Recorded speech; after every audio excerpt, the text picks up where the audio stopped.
Sen benim rengarenk dünyam, sen benim en şirin rüyam oldun her zaman. Prizma WS, senin bakış bucağın. Gecelerim geçir sensiz, sen gidip titrek sesini sessiz dinleyip mehvuram. Sevilem de ki ben bilir, bir bakışınla terk edip uçup bir öpüşle. Sevilem de kavuşan birbirimize, daha da fazla görmüşler bu son görüşte.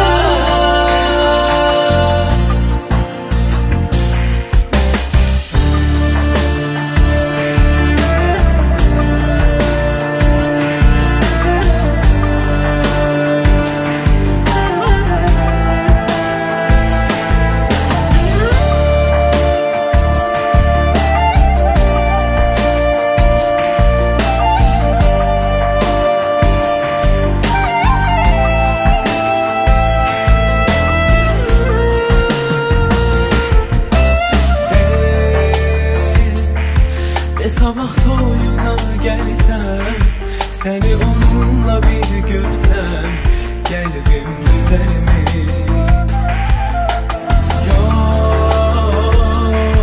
Yok seni unutmayacağım, ya öleceğim ya kalacağım, son isteğim var.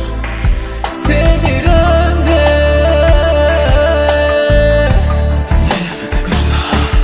sevilem de, sevilem de ki ben bilir, bir bakışınla terk edip uçup bir öpüşte. Sevilem de kavuşan birbirimize, daha da fazla görmeyeceğiz bu son görüşte.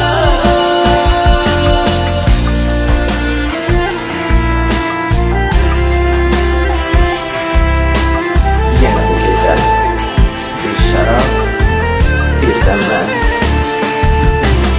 tek resminle olurum.